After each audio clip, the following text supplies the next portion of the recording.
IPL auction से तुरंत पहले ये तीन टीमें हैं भारी टेंशन में। नमस्कार दोस्तों, मैं यश तिवारी, आप देख रहे हैं क्रिकेट फटाफट का 1120वां एपिसोड। आज 14 दिसंबर की तारीख है और रोज की तरह आज भी आईपीएल को लेकर दिन भर की 10 बड़ी खबरें आपकी स्क्रीन पर हम परोसेंगे। तो एंड तक दोस्तों वीडियो को जरूर देखना, वीडियो को लाइक और शेयर भी जरूर करना। 2023 के आईपीएल के बाद से ही दोस्तों, चाहे 2024 का आईपीएल हो, नीलामी हो, ट्रेडिंग हो, रिटेंशन हो, तमाम रिपोर्ट, खबरें, न्यूज, फैक्ट्स, अपडेट्स हर रोज सबसे पहले हम आपकी स्क्रीन पर परोसते हैं। चैनल को सब्सक्राइब नहीं किया है तो फटाफट कीजिए दोस्तों, सब्सक्राइब का बटन नीचे है, फटाफट हिट कीजिए और बेल आइकन दबाइए।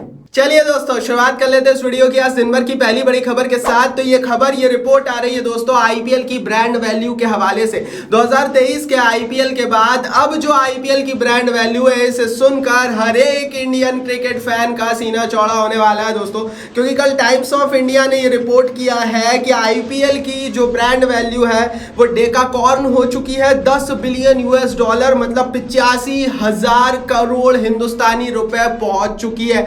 और ये इंडिया का ही नहीं, दुनिया का सबसे बड़ा क्रिकेटिंग ब्रांड बन चुका है। अगर हम दुनिया की सारी लीगों की बात करें तो आईपीएल अपनी ब्रांड वैल्यू के दम पर अब नंबर 4 पर स्टैंड होता है और इससे ऊपर दुनिया की कुछ फुटबॉल और बेसबॉल की लीग्स है। आपको बताऊं दोस्तों कि आईपीएल के लिए सचमुच बहुत बड़ा माइलस्टोन है, क्योंकि 2008 में जब आईपीएल शुरू हुआ था तो 1 बिलियन यूएस डॉलर की ब्रांड वैल्यू हो जाएगी, ये भी किसी ने नहीं सोचा था, लेकिन आज 10 बिलियन की हो गई है। और ऐसे ही नहीं सऊदी बोल रहा था कि पैसा लगाएंगे आईपीएल में, ऐसे ही नहीं दुनिया के सारे बड़े प्लेयर यहाँ खेलने आते हैं, ऐसे ही नहीं पाकिस्तान रोता है आईपीएल को देख देख कर कुड़ता है। आईपीएल में भैया बहुत निराली बात है, आईपीएल के लिए लाइक बनता है, लाइक का बटन नीचे। चलिए दोस्तों आगे बढ़ते हैं, दूसरी बड़ी रिपोर्ट की बात कर लेते हैं। तो ये खबर आ रही है दोस्तों इंडियन प्रीमियर लीग के नए टाइटल स्पॉन्सर के हवाले से।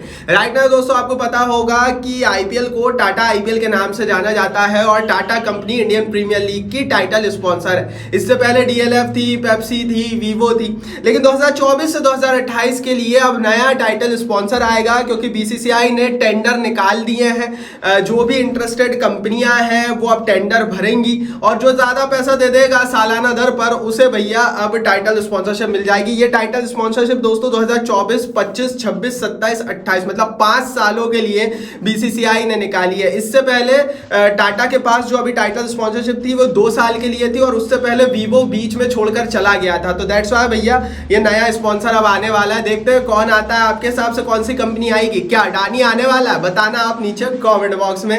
टाइटल स्पॉन्सरशिप को और ये जो टेंडर की पूरी प्रोसेस चल रही है इसकी एक एक अपडेट हम हमारे टेलीग्राम चैनल पर डालेंगे और नीलामी का तो पूरा लाइव नीलामी हमारे टेलीग्राम पर चलेगी। मैंने नीचे डिस्क्रिप्शन बॉक्स में डाल दी है लिंक, फटाफट जाइए। 65,000 लोग परिवार का हिस्सा बन चुके हैं, आप भी फ्री में ज्वाइन कर लीजिए हमारे टेलीग्राम पेज को, डिस्क्रिप्शन बॉक्स में लिंक है। चलिए दोस्तों आगे बढ़ते हैं, तीसरी बड़ी रिपोर्ट की बात करते हैं। तो ये खबर आ रही है टाटा के हवाले से। टाटा कंपनी कंटिन्यू कर सकती है आईपीएल की टाइटल स्पॉन्सरशिप। रिपोर्टेडली दोस्तों टाटा के पास राइट टू मैच कार्ड है, मतलब टाटा अभी सालाना 330 करोड़ रुपए दे रही है। और अगर टाटा बीसीसीआई से ये बोल देती है कि भैया हम आने वाले 5 सालों के लिए हर साल 330 करोड़ रुपए और देने को तैयार है सालाना दर पर, तो भैया फिर BCCI right to match card के तहत टाटा को स्पॉन्सरशिप जो है वो रिटेन करवा देगी। देखते हैं दोस्तों क्या टाटा आगे भी कंटिन्यू करना चाहता है या नहीं, क्योंकि रिपोर्ट आई है कि टाटा इंटरेस्टेड है और टाटा के पास राइट टू मैच है। दरअसल दोस्तों जो पिछली कंपनी होती है, राइट नाउ टाटा जो पिछली कंपनी है उसके पास दोस्तों अपने राइट रिजर्व रखने के लिए राइट टू मैच होता है और उसी के चलते टाटा की जो है चांसेस जो है वो बन गए हैं कंटिन्यू करने के। आगे बढ़ते हैं दोस्तों, चौथी बड़ी रिपोर्ट की बात कर लेते हैं। ब्रांड वैल्यू की बात हो ही रही है तो देख लेते हैं टीमों की ब्रांड वैल्यू कहां पहुंच चुकी है। अगर हम टीमों की ब्रांड वैल्यू की बात करें तो मुंबई इंडियंस की टीम ने झंडे गाड़ दिए हैं, क्योंकि मुंबई की ब्रांड वैल्यू 750 करोड़ रुपए आकी गई है। मतलब अगर आपकी जेब में, मेरी जेब में अगर 750 करोड़ रुपए हो तो हम मुंबई इंडियंस के मालिकों को दे सकते हैं और मुंबई इंडियंस वाले पूरी टीम आपको दे देंगे। अमूमन ऐसा होता नहीं है, पर अगर इसको समझने की मैं बात करूं तो उसके अलावा चेन्नई की 675 करोड़, केकेआर की 657 करोड़ और आरसीबी की 582 करोड़ रुपए की ब्रांड वैल्यू है।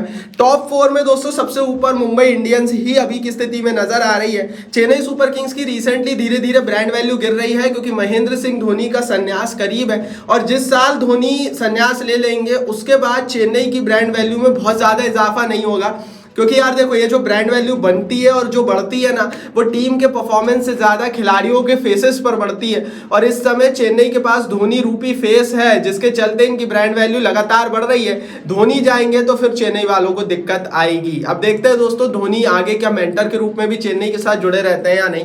बाकी नंबर 2 पर चेन्नई है। उसके अलावा केकेआर अपनी बंगाल की हाई पॉपुलेशन का फायदा उठाकर नंबर 3 पर बना हुआ है, क्योंकि लोकली केकेआर का ब्रांड बंगाल में बहुत ज्यादा स्ट्रांग है। एंड दैट्स वाई जो लोकल सपोर्ट है उसके चलते इनकी ब्रांड वैल्यू काफी ज्यादा बढ़ गई है, इरिस्पेक्टिव इनके पास बड़े प्लेयर नहीं है।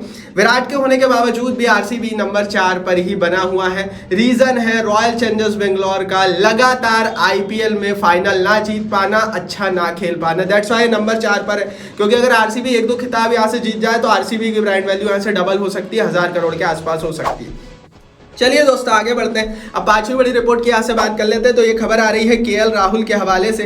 केएल राहुल की चल रही है बातचीत, और ये बातचीत दोस्तों केएल राहुल की चल रही है लखनऊ सुपर जायंट्स के मैनेजमेंट के साथ। दरअसल दोस्तों केएल राहुल ने लखनऊ वालों से एक नया ओपनर तैयार रखने के लिए कहा है। रिपोर्टेडली देवदत्त पड्डीकल दोस्तों इनके 2024 के आईपीएल में नए ओपनर रहेंगे, और जो केएल राहुल है वो मिडिल ऑर्डर में खेलते हुए नजर आएंगे। आपको बता दूं दोस्तों कि केएल राहुल टेस्ट क्रिकेट में और आईपीएल में अपने आप को मिडिल ऑर्डर में देखना चाहते हैं। अब आईपीएल में तो बहुत इजी होगा इनके लिए, क्योंकि खुद ही कप्तान है, मैनेजमेंट भी इनकी सुनेगा। टेस्ट में हो पाएगा नहीं, ये भी देखने वाली बात होगी। अमूमन ये मिडिल ऑर्डर में ही खेलते हैं। दरअसल मिडिल ऑर्डर में फ्यूचर के रूप में बीसीसीआई दोस्तों नए प्लेयर्स की तलाश कर रहा है, और केएल चाहते हैं कि नंबर 3 या नंबर 4 के स्पॉट पे वो अपनी जगह बनाए। जो विराट कोहली की पारंपरिक जगह है वहां पर अपने आप को वो फिट करना चाहते हैं। अब देखते हैं फिट कर पाते हैं या नहीं। मुझे नहीं लगता विराट की जगह कोई ले सकता है, और मुझे नहीं लगता कि बीसीसीआई जो कर रहा है बड़े प्लेयर्स रोहित विराट के साथ वो सही है। इस पर आप अपनी राय कमेंट बॉक्स में लिखना, क्योंकि ये दोनों खिलाड़ी आने वाले 4-4 साल तक सर्व कर सकते हैं, विराट और रोहित। इनको इस तरह से बाहर करना सचमुच बहुत बुरा। चलिए दोस्तों आगे बढ़ते हैं। 6वीं बड़ी रिपोर्ट की यहाँ से बात कर लेते हैं। ये खबर आ रही है दोस्तों 3 टीमों की टेंशन के हवाले से। कौन है वो 3 टीम और क्या है उनकी टेंशन, वो देख लेते हैं। नंबर 6 की खबर में हम केकेआर की टेंशन थोड़ी सी समझ लेते हैं, जो नीलामी से पहले काफी बढ़ चुकी है। दरअसल नीलामी में दोस्तों केकेआर की टीम को 12 खिलाड़ियों को खरीदना है। 12 स्पॉट बचे हुए हैं, जिसमें से इन्हें 4 विदेशी प्लेयर्स भी खरीदने। केकेआर ने जो रिलीज और रिटेंशन की प्रोसेस हुई थी उसमें बड़ी संख्या में अपने प्लेयर्स को बाहर कर दिया था, तो केकेआर को काफी स्पॉट्स भरने, और सिर्फ 32 करोड़ रुपए केकेआर के पास है। अब अगर यार भाई 5, 8, 10 प्लेयर होते, 8 प्लेयर होते तो कोई दिक्कत नहीं थी, लेकिन आपको 12 प्लेयर्स खरीदने हैं, जिनमें से 4 बड़े बड़े विदेशी प्लेयर्स भी होंगे। और ऐसी स्थिति में केकेआर बहुत डिफिकल्ट कंडीशन में यहाँ पर फंसा हुआ है, क्योंकि बड़े विदेशी प्लेयर्स भी 32 करोड़ में खरीदने, उसके अलावा कई इंडियन प्लेयर्स भी 32 करोड़ में खरीदने केकेआर के लिए आसान नहीं होगा। केकेआर ने बेशक अपने बड़े बड़े इंडियन और विदेशी प्लेयर्स को रिलीज कर दिया, लेकिन नीलामी से पहले अब यहाँ पर फंसता हुआ नजर आ रहा है, और काफी टेंशन में केकेआर नजर आ रहा है। क्या करेगा केकेआर, क्या बड़े प्लेयर्स मिल पाएंगे? क्योंकि भैया बड़े विदेशी प्लेयर्स पर तो दूसरी टीमें भी बोली लगाएंगी, मिलना मुश्किल होगा। इस पर आप अपनी राय कमेंट बॉक्स में नीचे लिखकर जरूर बताना, और क्या सॉल्यूशन है इसका केकेआर की टेंशन का, ये भी कमेंट बॉक्स में लिखना। आगे बढ़ते हैं, 7वीं बड़ी रिपोर्ट की बात करते हैं। तो मुंबई इंडियंस की टीम का क्या टेंशन होगा ये भी देख लेते हैं। अगर मैं मुंबई इंडियंस की बात करूं तो 17.75 करोड़ रुपए मुंबई इंडियंस के पर्स में बचे हुए हैं, लेकिन इन 17 करोड़ रुपए में मुंबई को कई सारी चीजें करनी है। मुंबई को 8 प्लेयर्स खरीद रहे हैं, जिसमें से 4 विदेशी प्लेयर्स मुंबई को खरीदने। राइट नाउ मुंबई के पास विदेशी बल्लेबाज है ही नहीं, विदेशी पेसर के रूप में सिर्फ बैरन ड्रॉफ है, तो वहां पर इनको एक बड़ा विदेशी पेसर खरीदना है। कैमरून ग्रीन चले गए, हालांकि पंड्या जरूर आ गए, लेकिन वो जगह भी भरनी है। लेकिन जो सबसे इंपॉर्टेंट है दोस्तों जो मुंबई को करना है वो एक स्पिनर। इनको एक बड़ा स्पिनर चाहिए, और वो विदेशी स्पिनर भी हो सकता है, क्योंकि राइट नाउ इनके पास स्पिनर भी नहीं है। तो मुंबई को बड़े बड़े प्लेयर्स चाहिए, छोटे प्लेयर्स नहीं चाहिए, और पैसा सिर्फ 17 करोड़ है। तो मुंबई भी शायद एक ही बड़ा प्लेयर खरीद पाएगी, और नीलामी से पहले मुंबई भी काफी टेंशन में है। मुंबई की टेंशन का हल क्या है बताओ आप कॉमेंट बॉक्स में। बेशक रिटेंशन के बाद इंडियन प्लेयर्स के मामले में मुंबई बहुत स्ट्रांग हो गई है। रोहित शर्मा, तिलक वर्मा, ईशान किशन, सूर्य कुमार यादव, जसप्रीत बुमराह, हार्दिक पांड्या, भैया नेहाल वधेरा, आप बस नाम लेते जाओ, ईशान किशन, तो सब इनके पास है मुंबई के पास। लेकिन जो जगह बची है क्या 17 करोड़ में भर पाएगी, बताना कमेंट बॉक्स नीचे। आगे बढ़ते हैं, 8वीं बड़ी रिपोर्ट की बात करते हैं। तो राजस्थान रॉयल्स की भी टेंशन है, नीलामी से पहले क्या टेंशन है वो देख लेते हैं। 14.5 करोड़ रुपए का बैलेंस पर्स है और इस पैसे में 8 खिलाड़ियों को खरीदना है। 14 करोड़ में 8 खिलाड़ी खरीदने हैं, जिसमें से 3 विदेशी प्लेयर्स भी राजस्थान वालों को खरीदने हैं। इससे एक चीज सिद्ध हो जाती है कि राजस्थान कोई भी बड़ा विदेशी प्लेयर खरीदने की स्थिति में नहीं है।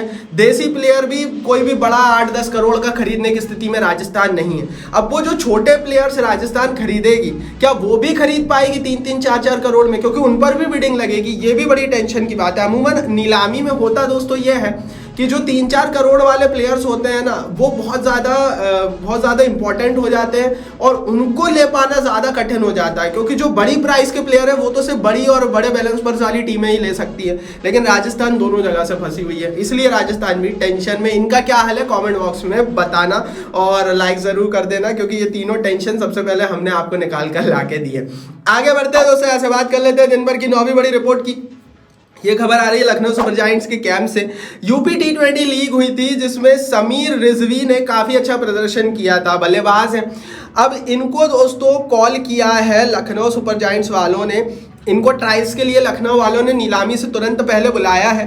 अगर ये ट्रायल्स के लिए जाते हैं, रिपोर्टेडली वो जाएंगे, तो फिर यहाँ से एक चीज़ समझ में आ रही है कि लखनऊ वाले इन पर इन्वेस्ट करने वाले समीर रिजवी के ऊपर। यूपी के लोकल टैलेंट है।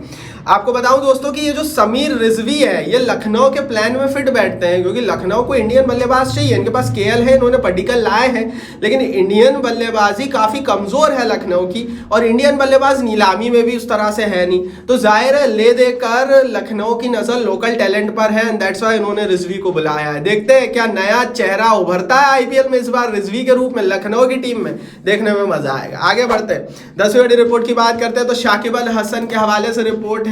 हर साल परेशान होते थे, नीलामी में बिक जाते थे, बांग्लादेश का क्रिकेट बोर्ड एनओसी नहीं देता था। इस बार तो इन्होंने टेंशन ही खत्म कर दी, नीलामी के लिए नाम ही नहीं दिया है, स्किप कर दिया है आईपीएल ऑक्शन और पीएसएल ड्रॉप को। तो ना पीएसएल में खेलेंगे ना इंडियन प्रीमियर लीग में खेलेंगे शाकिब अल हसन, क्योंकि नीलामी के लिए नाम नहीं दिया है, तो आगे रिप्लेसमेंट के रूप में भी वो आईपीएल में नहीं आ सकते नियम अनुसार। तो शाकिब अल हसन को लेकर बांग्लादेश का क्रिकेट बोर्ड जो करना चाह रहा था वो कर दिया है, और बांग्लादेश ने इस बार पूरी कोशिश की है कि हसन कहीं ना जाए। तो हसन इस बार का आईपीएल नहीं खेल रहे। यदि दिन भर की 10 बड़ी खबरें, टेलीग्राम पर आईपीएल की लाइव कवरेज आएगी नीलामी की, link is in the description box.